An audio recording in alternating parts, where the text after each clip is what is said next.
Bismillahirrahmanirrahim. Assalamualaikum warahmatullahi wabarakatuh. Alhamdulillahi rabbil alamin. Wabihi nasta'inu ala umurid dunya waddin. Wassalatu wassalamu ala ashrafil mursalin, Sayyidina wa habibina wa syafi'ina wa maulana Muhammadin wa ala alihi wa sahbihi ajma'in. Rabbi syrah li sadri wa yassir li amri wahlul 'uqdatam min lisani yafqahu qawli. Amma ba'du.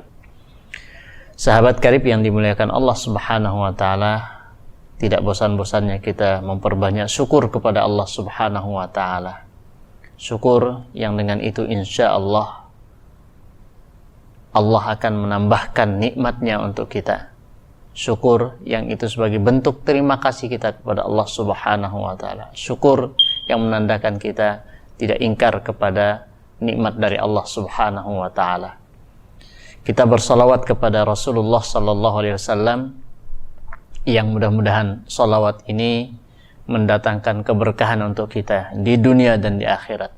Man shalla alayya salatan sallallahu alaihi biha asyra. Siapa yang bersalawat kepadaku satu salawat, Allah akan balas dengan 10 salawat.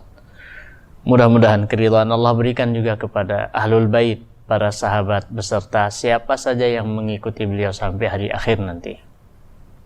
Sahabat karib yang dimuliakan Allah Subhanahu wa taala, di antara bentuk penyimpangan di dalam ruqyah itu adalah di dalam teknik pengobatan atau syarat pengobatannya. Teknik bagaimana? Ya, ketika seseorang membaca Al-Quran, namun setelah itu dia menggunakan perantara hewan untuk menyembuhkan, ya, dengan istilah transfer, ya, penyakitnya itu ditransfer ke hewan, ke binatang. Nanti penyakit yang ada di pasien itu akan ditransfer kepada seekor ayam misalkan, atau seekor kambing. Maka ini adalah cara yang tidak dianjurkan di dalam agama kita, tidak sesuai dengan syariat. Ini sudah jelas, ya, mengeluarkan jin dengan perantara bantuan daripada jin. Kalau itu kita anggap benar. Kalau itu bukan daripada trik ataupun intrik, maka pasti itu adalah bagian daripada bantuan daripada jin, ditransfer ke binatang. Kemudian cara yang lain adalah seorang yang tadi, ya, mengatakan meruqyah, namun, ya, ketika dia meruqyah itu dia minta syarat-syarat tertentu. Misalkan, maaf, ketika ada seseorang yang akan datang kepada dukun tadi, kemudian mengatakan nanti kalau bapak datang, kalau ibu datang, bawa pakaian, 1 lembar pakaian dari yang akan diobati. Ini sesuatu yang tidak dianjurkan. Atau misalkan minta nama daripada orang tua daripada yang akan diobati, bapaknya atau boleh jadi ibunya. Nah, ini tanda-tanda ruqyah itu adalah ghairu masyru'ah. Syarat-syarat yang lain, minta misalkan, ya, dengan ayam hitam, ataupun waktunya, ya, pengobatannya harus di malam Jumat Kliwon, atau di tempat ini, di tempat itu, maka ini adalah bagian daripada ruqyah yang ghairu masyru'ah.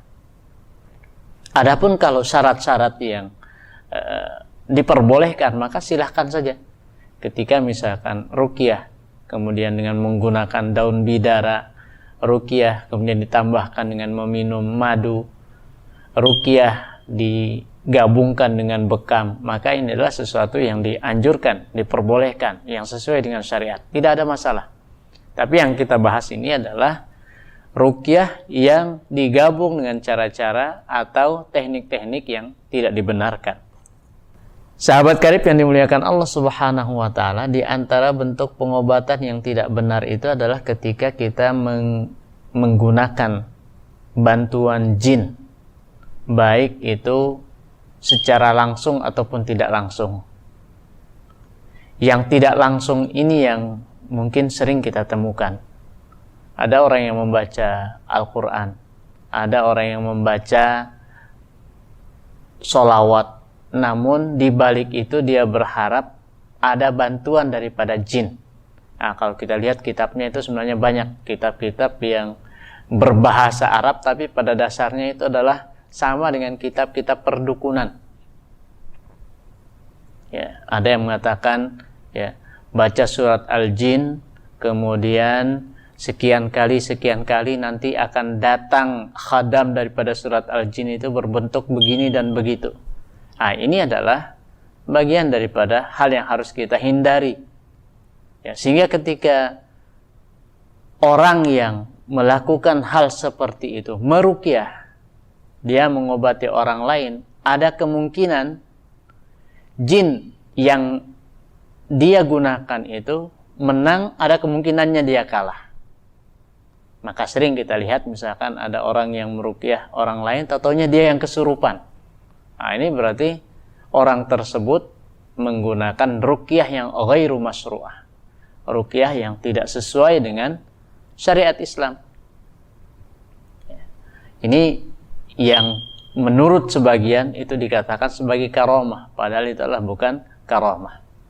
Kembali kita kepada ciri yang sebelumnya, bahwa kalau ada orang yang mengaku bisa melihat jin, ada orang-orang yang mengaku bisa meramal nasib, maka itu pastikan bahwa dia adalah bagian daripada bantuan syaitan, bantuan daripada jin yang harus kita hindari.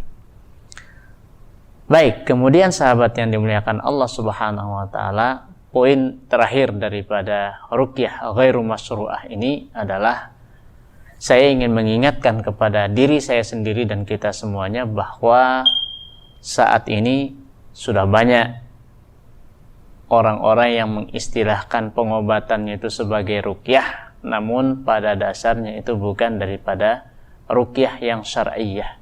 Nah, ini yang harus kita hati-hati, harus kita betul-betul menyaring, betul-betul memperhatikan. Tanya kepada orang-orang yang insya Allah lebih paham.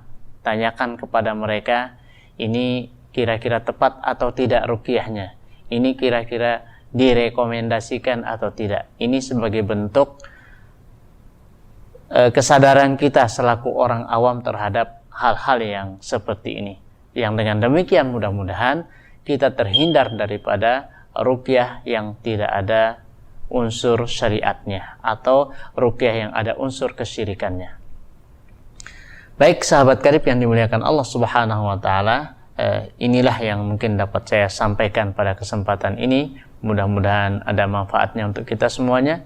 Aqulu qouli hadza, wassalamualaikum warahmatullahi wabarakatuh.